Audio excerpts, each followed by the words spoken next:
Pramo ato abusafo mu nyina aha UTV so eni omayimu ene amahodro so nsam ayensa kane aboabo no eno na adu so yede ebramo efri abeka junction ewo enkrakopo mu this way chocolate drink osudo hia ene ensuo share special ice anu ensuo emu ode ene mu eye kroji and after special drinks anu mu guahodo do pebia no wombe bi ede amount sa enyumeko ene afoforo enkaye na akabom aso yasene ayede prem to breka seboy ebramo na kasebo no de bedimu akotini bi enie wode atu efie ranom ene obibia ohan dan enim se ni die mada wo bu fie animu ene na chi nyina no wo nhwe ensiesi ho no sanso ena chief of staff nso wakasa ewo wiamo ase asantimantem emu no de atu dwasa asantimantem mabunu obedum gonum ye pa na waboa ama enyuma asabi mabududo no eni enye enam so omunne na banche no ni nyina efo etumi etwa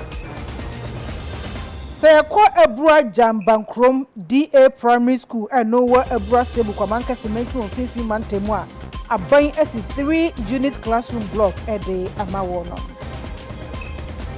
ensam fofromu no yenyane ntiese Ethiopia emabunu pempem wonum akobodom pem Russia asoekase wo Addis Ababa na asebusa ne se ede apote na wonum ekoye abusafo wei ene ensembia ebi eka na editie na edihwe ene ato no so projia yede ebramo ewo UTV so ewo enkran abeka junction Midday ede Afia Adutwumwaa Morosa me na prem to breka se bono Midday ebramo afi emu ensam ankasa enie Bishop Daghiward Mills wono na asori a watu di Lighthouse Chapel woye no kofa by founder arehusam ababeto yaproso ekrese ne babe mapanyi ani din edi David Heward Mills say watwa nananom ewo ensie do wakanchini agu ewo abra aduane esija so arehusami epoda netoso edunum ewo afia mu elisi yabra woyare kakra bi na wo kyerese oye doctor ni asebi wo hwe adwemu ohaw na Prema Health eno ewo South Carolina ewo US abrochimemu ho na no ye adwuma say arehusami ebeto no wonyamfie polepole aduasa baako 31 years enam so amagana mampena na adanko ekufuado wako bishop ni fie akọ chiche busuafo re ama wonum eyakọ ama wonum hyeden enam so hu fonyini krampo no Facebook page na eguso na danko ekufuado nso aka nyina ne se uyonko da no da abra oti sase osofo ni bapanyi wa free mu no ni nsunu muti papa ne yem hye no eno ntine wo so otumi de wodo ebu odom ekosra busua no otumi achichire omorre wa ma omo hyeden wo se arachichire mpo de free otwedi ampo nyankopon honom eno ntine so otumi chire ne do na okochiche wo mo so re kakra na no na nwoma aja wabie ato ho yakọ nwoma eye book of condolence no so wo de ne nsa ehya ase ebi yetwa kasebono eso wode atu efie ranom ene obi biara wo han dan ewo nkranse ni die mada efie ne animu no ya wonhwe ema ahonidie enje adwapa entina so amantam so afọ de sansemena tudwa wabra wo pa operation clean your frontage watena ye ano ewa salam down ne kasa yemu no ena wo chiremu asese no abrewa anya yipuma kwam eninti obi anhwe ni muso operation clean your frontage so obi bia behwe se fa kwa woti ana se obi ye adwuma no obehwe no aprapra wontwea so wani mu ni wachi na fa kwa woti ana se ye adwuma no obema ho no mo atenwan so wa anye ne sana mpinfo sa so mu a ye do be famra kwa so pa a enye fa diagro able men and women who have undergone a 1-month intensive military training to instill a high level of discipline and job performance in them will be passing out on 26th of April 2022, next year, next week. These men and women will constitute the Accra City Response Team, who would support the MMDAs in the areas of traffic management,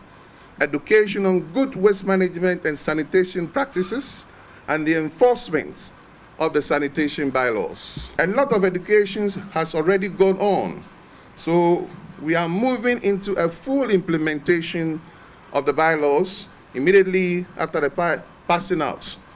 I would entreat all citizens to cooperate by giving them the maximum support in the execution of their duties. Nenu achire no eno osofo no esadi to jase. Na woche we yanemu yi obeti nipa be ya pem agumonten so ahwe hu ni se mansini be ye dunku na won kramantamu nyina no obehwe hu ni se obi bia e di nhihyaye so e prapra ne ntwa so ne ntwa so enu achire ni so no wabie call center e be ma ho kwan ma obi bia se wo mpatamu anase brono ate so amanfo bobo afia no a ne wakohwi e di aguga tamu anase wo prapra no wagya no ho anase obi krampo ono so prapra ne ntwa so kra no e be ma ho kwan ne watima twamfonyi na odi amampenfo aha no ana adwuma ni nyina be free. And then we share your call center. I need to go for a partner. You say, "Unam krum, na se unhu bibi a fast sanitation hu. We try to photo. Na wa send it. Ebe baha no a ebe hu bibi ewo. Na ya hwe potasso ewo. Na ya forward dia momo. Nti dia mo hu ne anai. Assemblies bia be wo bibi say. Nti National Service for to who enya ba na blink say e be a circle ball go be a inside say task force no ko real time no mo kosisa na omo feedback sambre assembly no na assembly dia baha nipa no send ni send message say we na the ban ye di hudwuma nti na no mu ni niama e beye enu achire no so ye ni amanfo ni bi ekasai initiative e yade a edimu Oshe Botaya esi omeniso say omobema Accra aye one of the cleanest cities ewo Africa no. I think say a good thing. It's eba mabaso.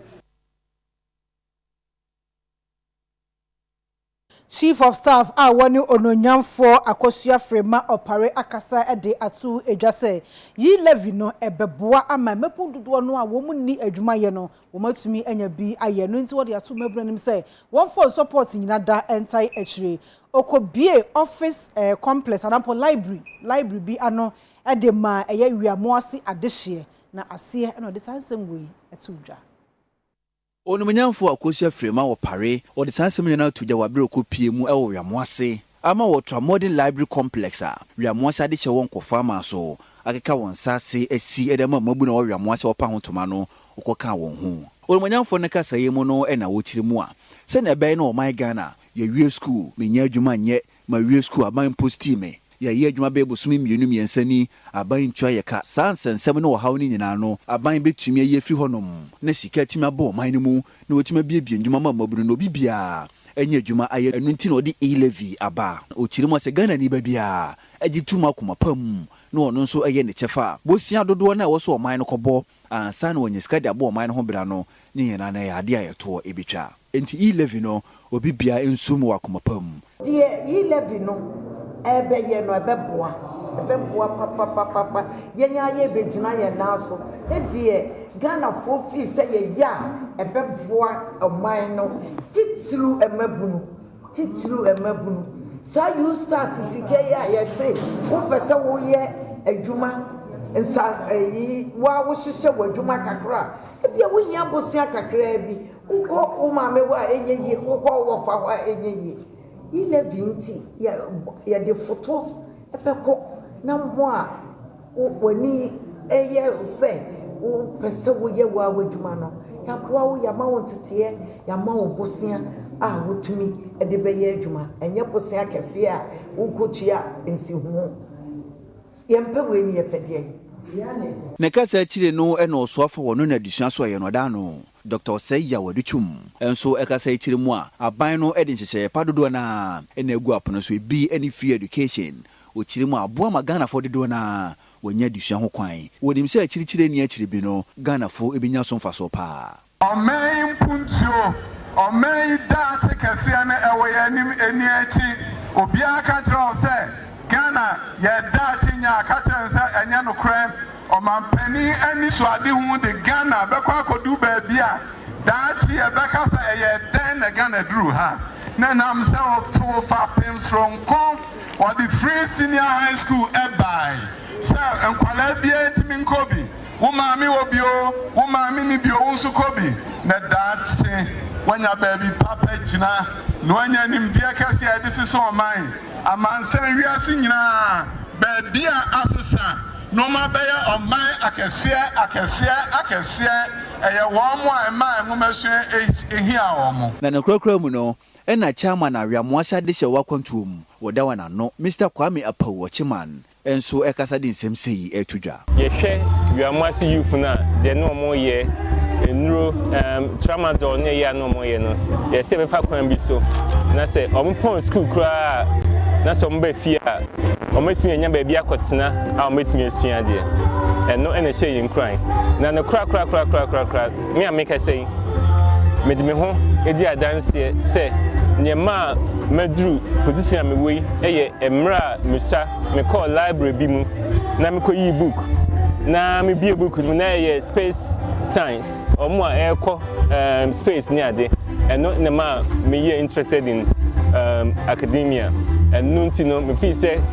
jumadi edie no ebetimi a hyen kra nim kran na omo so daach no omo betimi aba be ye nipatitu kese ewo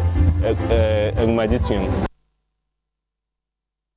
Osofo sheda oboso enonyafo Esla Owusu na wonam akonasa hodo so eboa se de baye mai dodo no ano obetumi de wo ho awura abefo fidijuma nimdie emu eno nti no ICT mentorship program bia wonom dia ba e wotachima no akwakoye amamra wode abie ano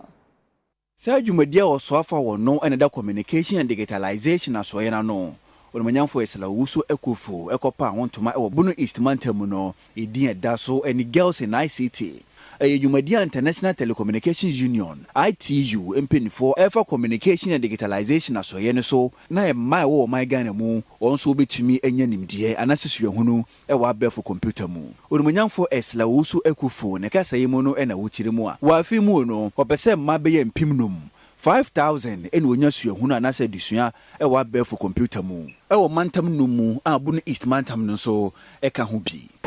women are intimidated by the study of science and ICTs. And so it is important that we encourage them, we expose them to it, we demystify it, and we let them know that it is doable. So that is the main purpose for the Girls in ICT program, to encourage more girls to get into this ICT field. The whole world is moving in this direction. We need to give our young people digital skills. And if we just leave it for the normal course of events, a lot more men will get into it and women will be left out of it. So these are deliberate steps that we're taking to encourage more girls to consider studying ICT subjects and taking up careers in this very wide, exciting field in futures, so that it is not just a theoretical exercise. We bring women, female achievers who have excelled in this field, either as trainers or as practitioners. Na nekasa echire no enamrasebedwane wono ne siamanfo techima north anamu ewo mrasebedwam Onimanyamfo Elizabeth Ofosu ajare enso di nsem sei etudwa what men can women can do better in our class. Me, I am the third of 10 ladies. Me don't know you're all school now.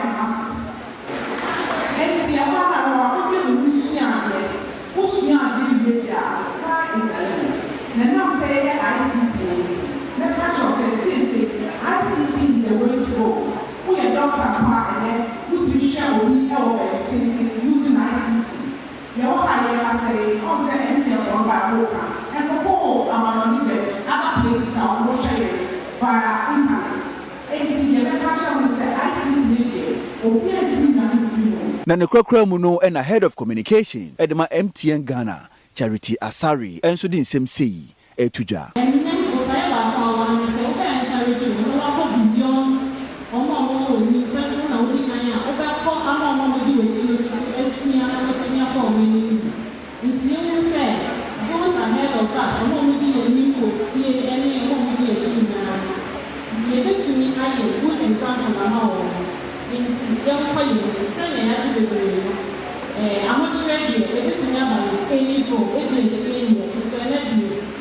education the when you are of the component they are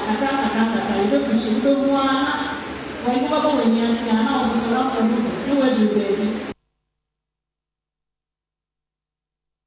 Adwadifo one more Kwame Nkrumah circle ewo enkran ha sei wonom akasa abogana ban na afen so ye enkramantam so afo abaso ye papa power kwaniasa mpanyufo mi enu de gu akwanso eboa ama ahoride hu nsem atumi akoso ye ewo nkran. Operation Clean Your Frontage no yahyeya enkramantam soafo ade aba se yemfandi yehuni na embra efa ahonidie hu so enye adwuma. UTV yekọ baabi etese police depot ekọ Alajo Junction Africa Price ekokosi Kwame Nkrumah interchange ehu se ampa ahonidie no apagya ne mu papa Ghanafo yetu fin ase. Bola chance ahodro sisi kwa ho no yeyi bola ni nyina afrimu amemu ayekama. Ade ba ko ehu ye ha adwene no ene se wono moton ade no asan abakwan etonwade enkanka ewo Kaneshi station eni new plan station ho UTV eni adwadifo ni bi ekasai se wo hwe ha no a on se efin nte se kane no esan se kane no na yeni ohwefo bi a wo hwe so na bra manta mi hwe enkran minister no regional minister no ede ba operation Clean Your Frontage ba ye no wo bi a bon ho modern so obedi ni fie ni na de be boa ya ma sa hunide akoso ne se aban no anase a district assembly no empe wona obehwe daada se obiara entimi mfa wura bi antoa hweye ne ewa ha sei ka bi besina se metini anase passenger di wura to ha ye hye ne mo osifom efa de beto dasbe mu eti say nyampanifo anase nya ahwefo bi no mo giregyina no mo ahwe ma obiara de bola egu dasbe na so obiara di ni mantamu ana nanimu nia ahonidi de betimi akoso magana so yetumpon oh first party ha party be 3 days na bola sumani embe fire bedo hanu mu nyina yetumi poni di wa ha sei fiti hanu mu nyina to ha sei bola nko a o sa so ye ton de wa sei ha na etan didi ye bibia ba sei akase mu kakra nti sei de metumi akase ya kakra ye chin first no ya chin first no first ni de na enye o be ba na bola sum ha sei omo nyom adwuma ye 2 days 3 days be 4 days omo membe fa nti mugusu a mu interview na de ne modwuma pa na na mi adum ye sei de ye ba bia na ma clear ha sei bo be 5:30 no kana ba abefa bola no edeko nti so far ne say the cleanliness ne dey say the ekoso kama mema no at least 70% or born home modern every month so minister so ba rounds for sanitation obia cleaning the areas ne man temu obia cleaning what I say na so boa ye fin free corona na yetim because ha na ye na yedidi what I say nti ha yedidi na ye ndi ha ni what I say fin yare eba kan yan ni pedua na akasa ntine yeso so e say ahusiesie won sefa sene ye fie ye sefa siesie no ye ba bebia ye didi so amantama ye wo so se wo so ye siesie wo so kama se kan first na ha no sesa bola nti ha untimi nyina ha ba se no mo kono ho na kwasesa bola no nti ha de ye da nyame ase ba efi enni ha biom ano pansa na obeba na o ma abesesa bola no kura ko na ha yesu ba ni dey say jai because obi ya dey no de to no amponi gate anu na wo ka wan hwe nie na wo mrencha ombebo for instance me area me wo gota anu ha ya ni ma gota anu obi a wo pre ni dem gu yi gatem me ka so oh mma na wuye nsuo yiri a wa no mo ohwa na wa fra mrencha ya bebo me sabe nka me nya wo mu nua pepe ni anka me se wo mu biri me ba me de ko awuzem ka so enya ntokwa na metre na ade na so na ma me na wumu no asa so obu obi ma me oh that kind of thing eti I say ya adwene still emunte papa ba entre kakra bedu mremire nyina ya beti ase se dem a wote ho no dem a typhoid no mu na eyi entimi ha wo Yenya ntie se aban ebejina agenda 111 enhyehyeye no eso na wasi ayasabia ewo jase kan eno ewo otimantem enam so ama wode aso akobofuma a won be hya ase enmanim ya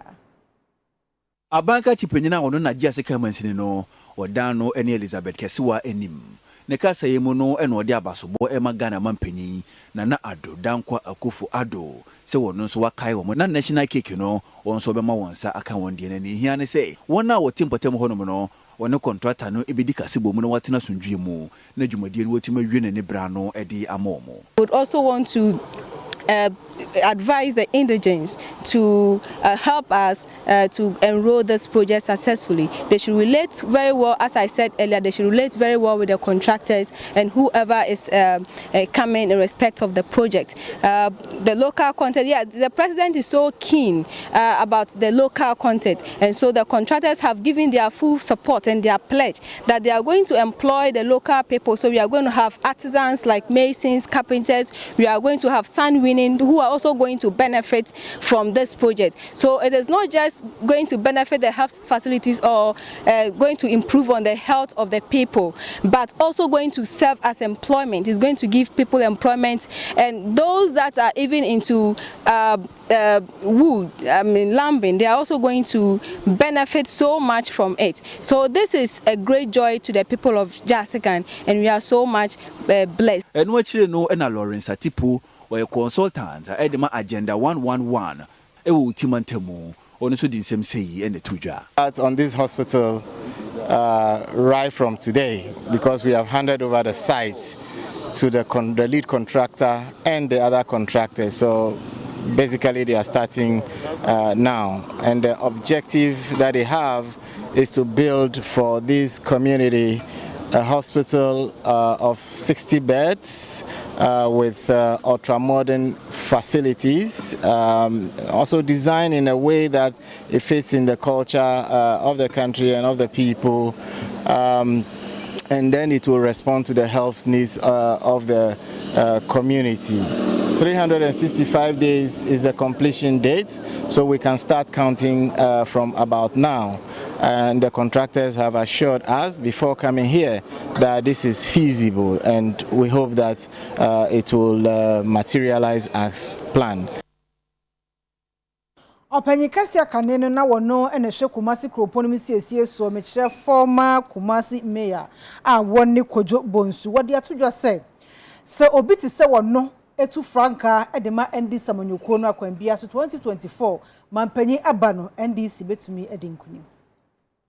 Ejadifo enkane na omudi dwa ewo eye Kumasi Central Market asisia ebinum akopiem ewo race course efise omu AC Central Market eye phase 2 project nti na wotwe awieye omu abodwa ayebeka ne se get together wo mu de hihye so ewo Kumasi Culture Center na no ena ejadifo eto omu nsa ede frɛ wonmonyamfo Kojo Bonsu emre bi atwam na ono ena eye Kumasi Metropolitan Assembly mayor okasa ena wo kire mu se wo 2024 NDC amanyoko no ade a womu ebetime edi enkonim pa na mmom obi te se ono Kojo Bonsu wo hwe adwuma a waye na Ghana enkaka asante mantema na wopese odi NDC amanyoku no enim ema 2024 general elections no senior adwadifo a womu ena ekoba oman no etimi gina ne nan so omu etimehu adepa ewo ono Kojo Bonsu mu osre se NDC fo ene Ghana fo emwa no se de be ya ono betime tu franka no ade ama NDC amanyoku no wage tumi ade ama NDC amanyoko no party na me wo mu na NDC no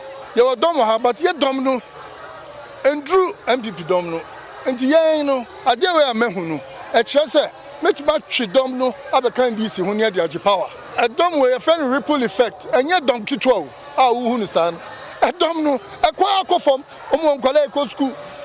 ye krunum e na Kumasi market so no free titi free kwa me kumpa pepe so no ma control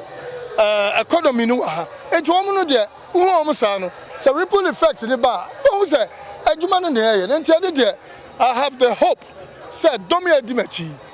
say no kure no mo ka wo de adimachi o ma frɛ me say me mehwe wo no the sky is the limit say party ni humia sa dom we adimachi mi de be ka party ni ho a ye nji power enti no na mi ka che party for so mo nya anta machi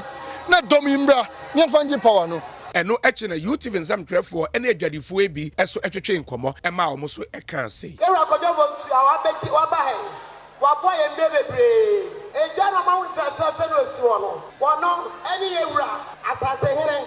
na kwa peye no mo de bai na ka no pese Central Market odi ka esi ya ma no pai asore na Bonsu wa nyi ama bi bia wo ye keje tie bia no woni ene dinsa wo so enti na Bonsu de metem aramada wo Umi amapai,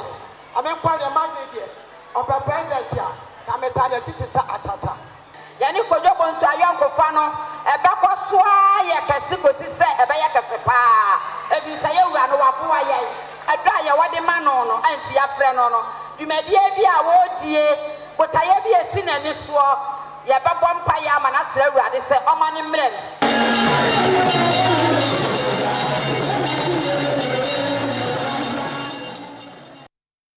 Anyasu kuro na no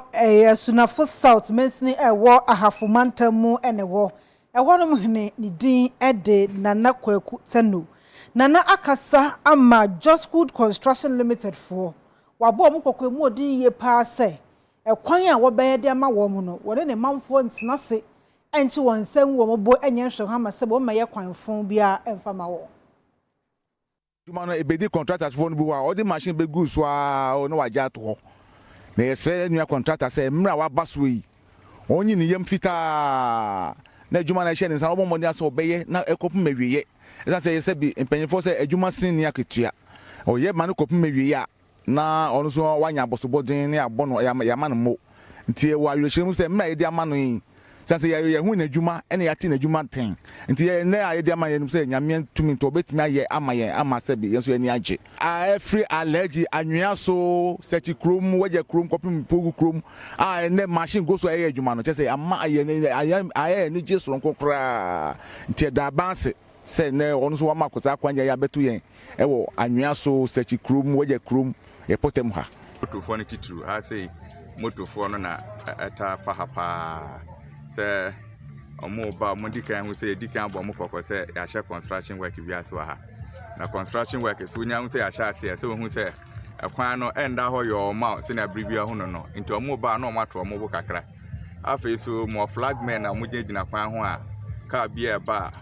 omo tumi slow no down se na be ya car bi ni e machine enya akwanchia bia metro mo se ya omo ntie won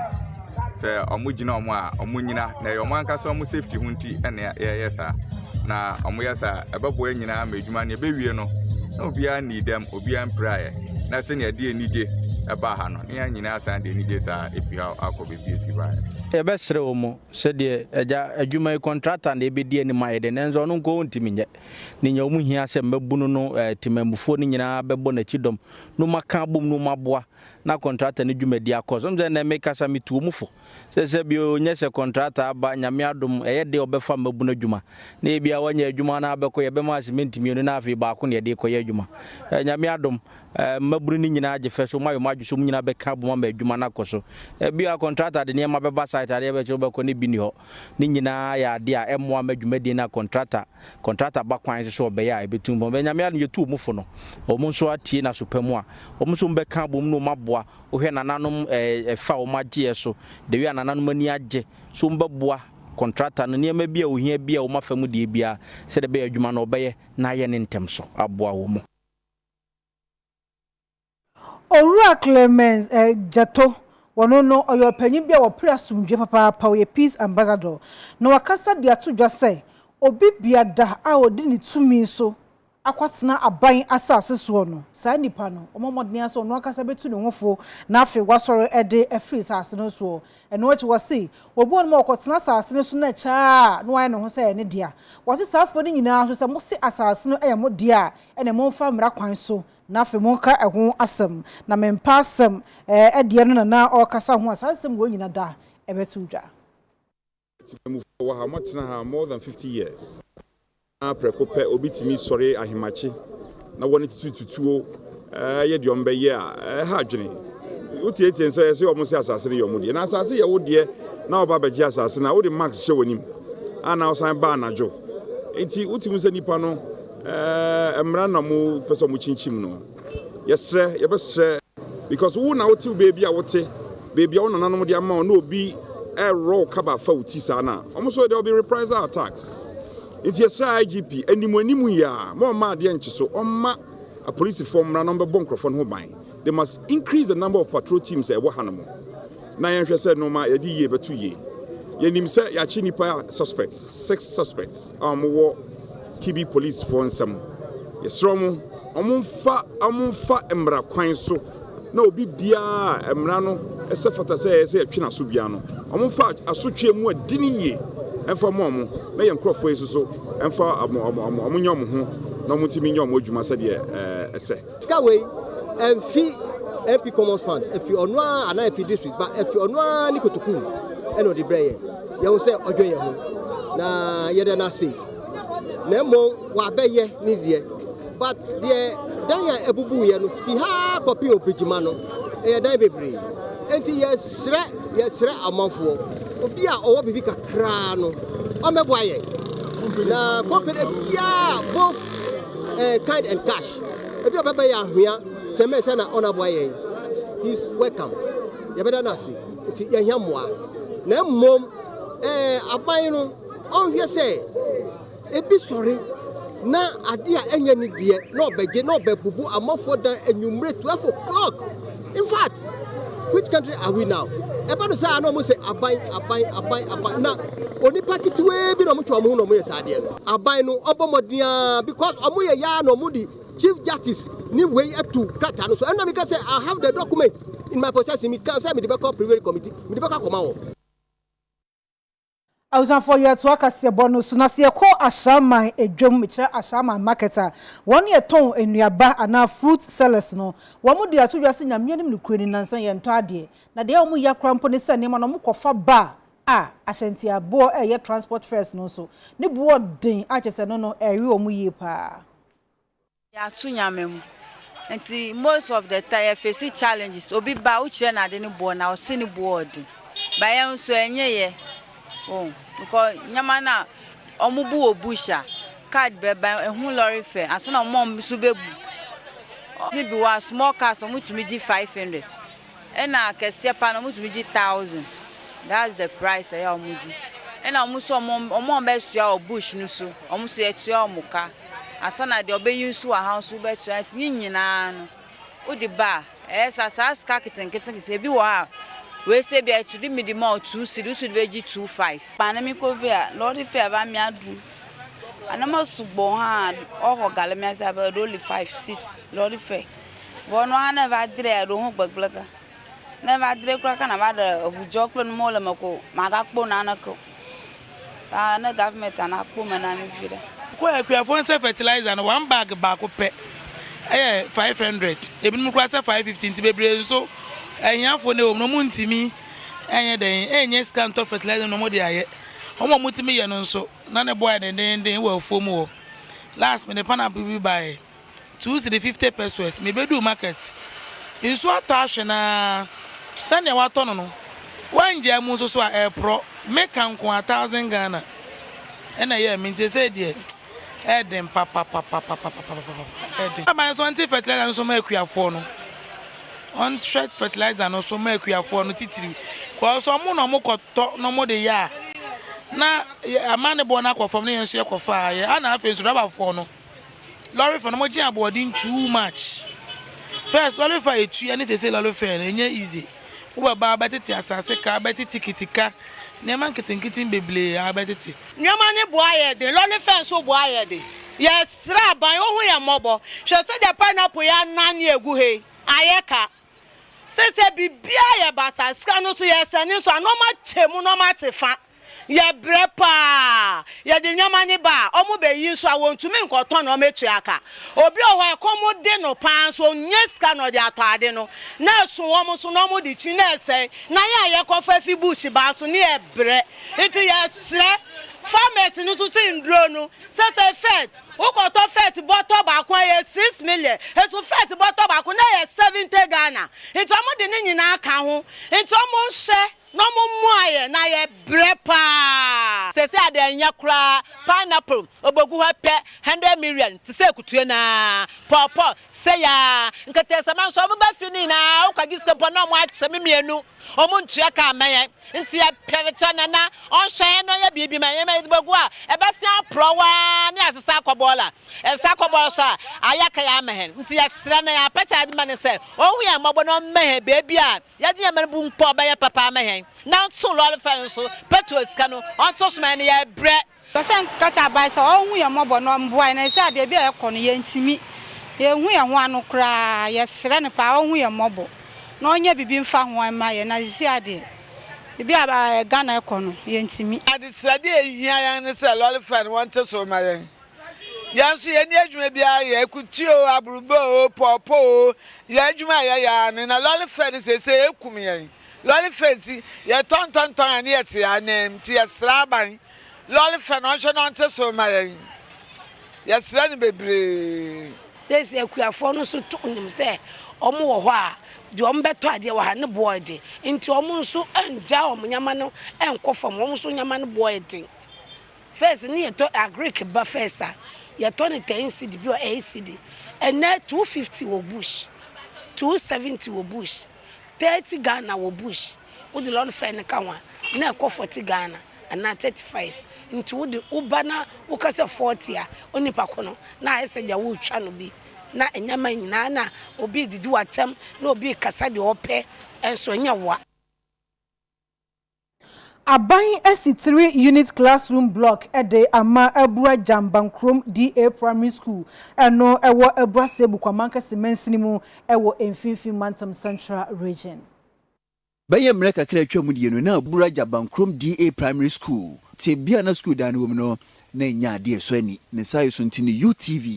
yikokotwa de baye fidi kese so eno ena aka aban akoma wakwakosi school dan adankra miensa ewom ede ama Abura Jambankrom DA Primary School se wonje na wontina mu emfansu ade na eno ena Easter fashe ye bo anan ekoko pie mu ewo Abura Jambankrom ena mankrado a ono ene wo ho na nakwabena ejiri eda yase papa se wonhia ya na nkanade pa aka baabi ne sai so ntino de abaso boni aseda mampinfo eda despite media ano mai binso eto aban eno akire no ena nanade tudwa se asemba ko emfa be man nante ne sai so ntino wasade afa so na wo hawa hodo namu ewo ne pesu aso no mpinfo ate abekọ womwa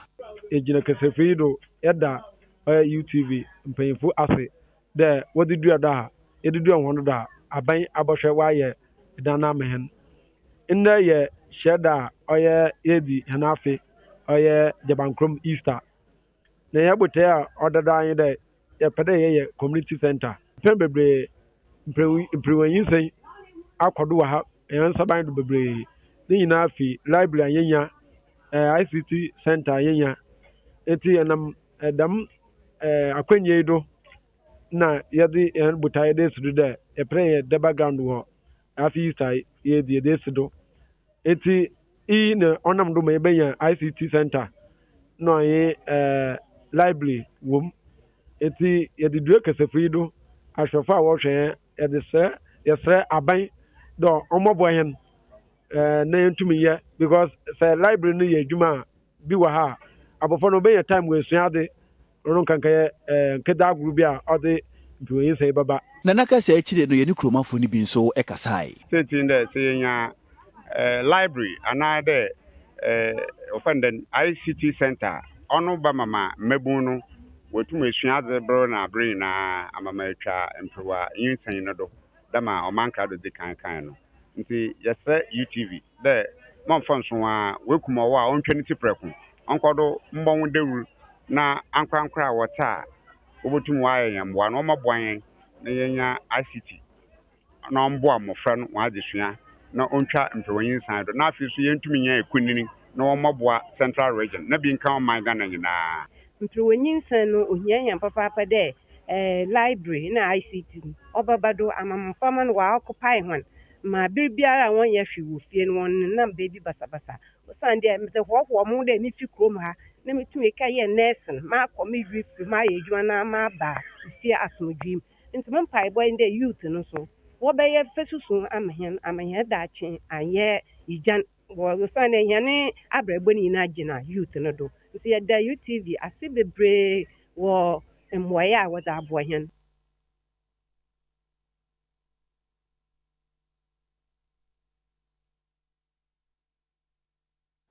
Awsafo ye twe ho enche ebesamba sisia.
After Brena so UTV Sports. And the etwa Cassia Bonuso Amamo David Ofori Safo Bongo Differa. Namden Semno Eba.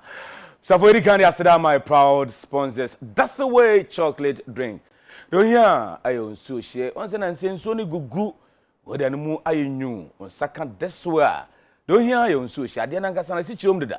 Mukum da. Te koyepa. Special ice, mineral water, and a special drinks. Miami wafer and a diaba. Come pa. Na ubibia esama sakabi. Wow, shamu special. Tina isa special drinks. Na a year of dressing wa ude uhuni say. Answer combination here tight. On say teacher. Kama.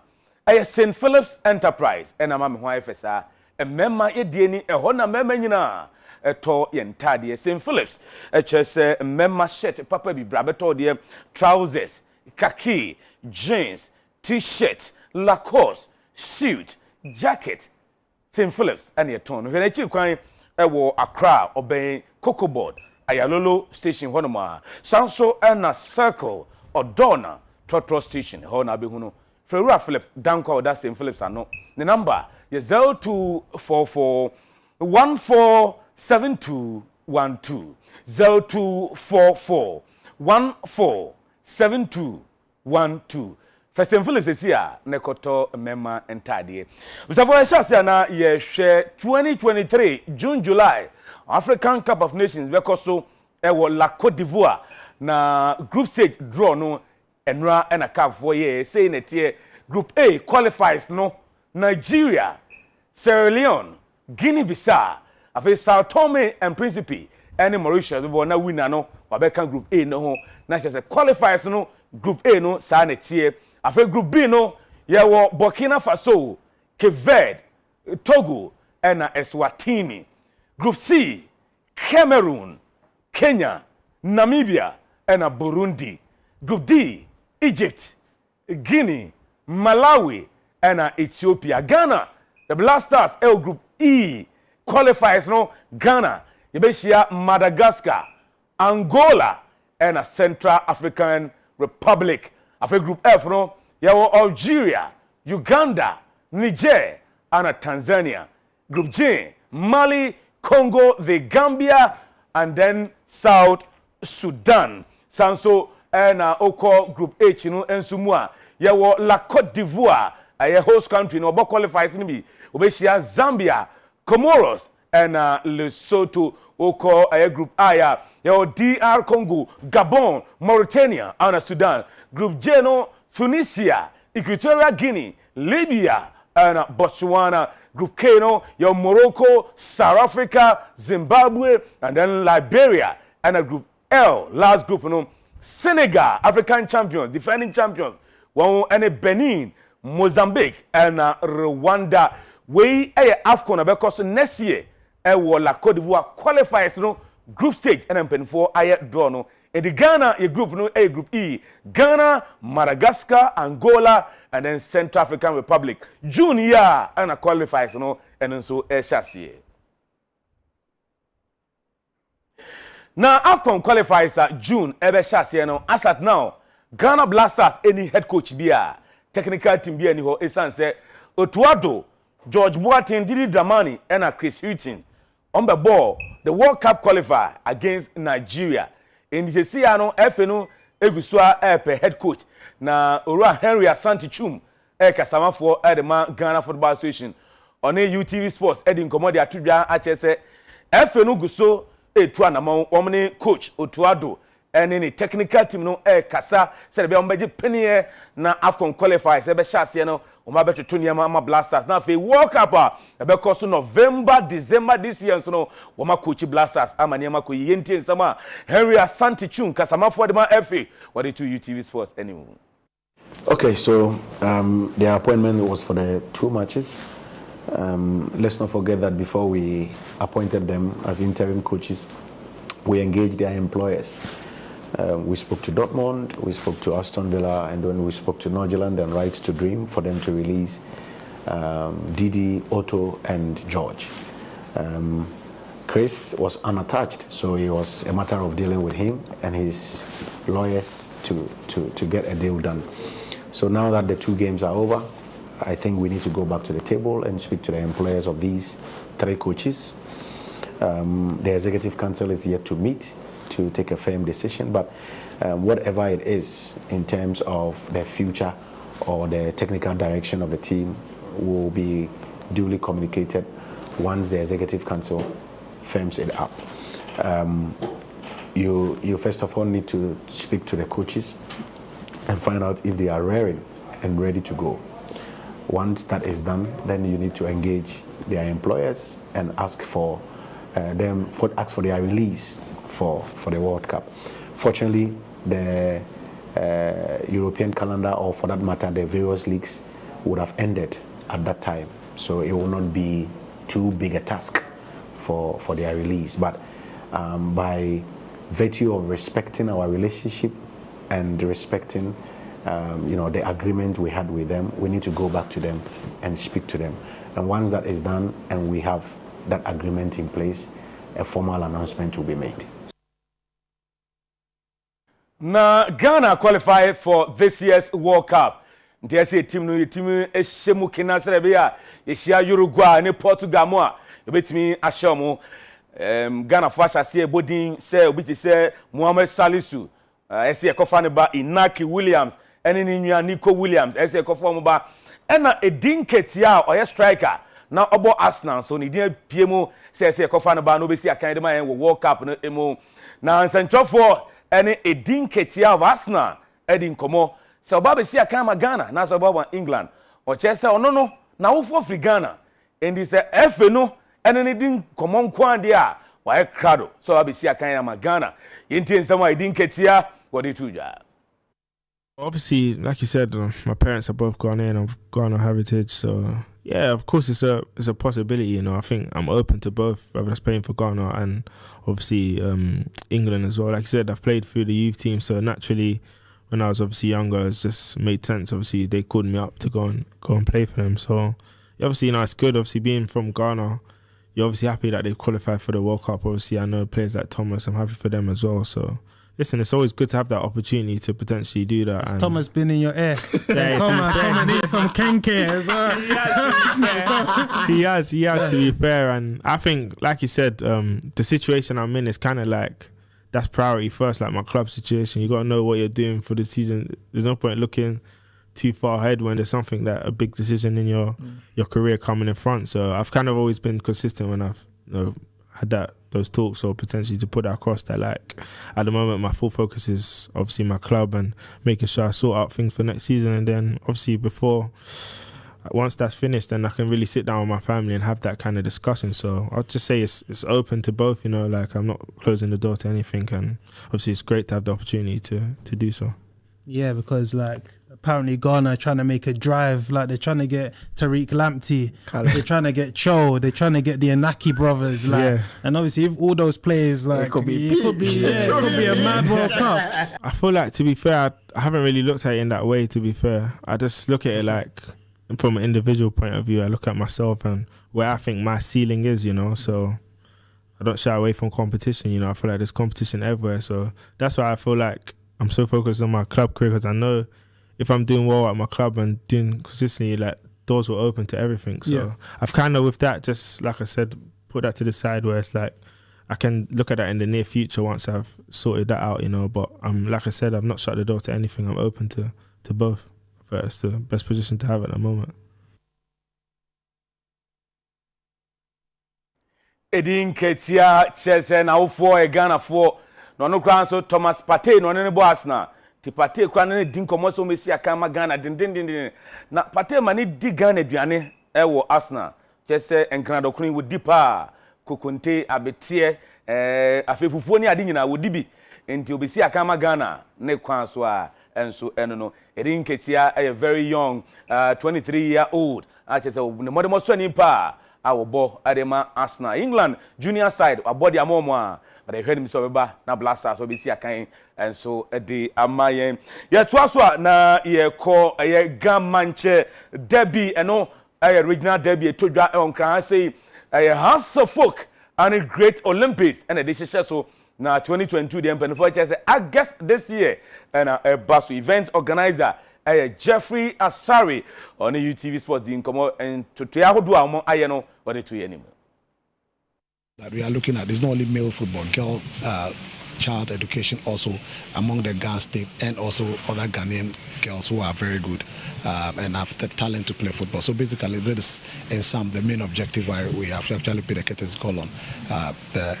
king of the Ghana state who happens to be the visionary behind this, and we are the event organizers for that particular wonderful event that will be coming up in August. First of all, I must say that the Ghana Traditional Council,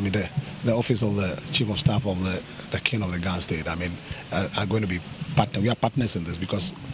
don't forget that we are doing this on behalf of the Ghana King. So there is a need for a lot of collaboration as to how to do it well in order to make sure that it comes out very well to meet his expectation. As a result, that we're having a collaboration between Primeval Media and the Office of the Chief of Staff.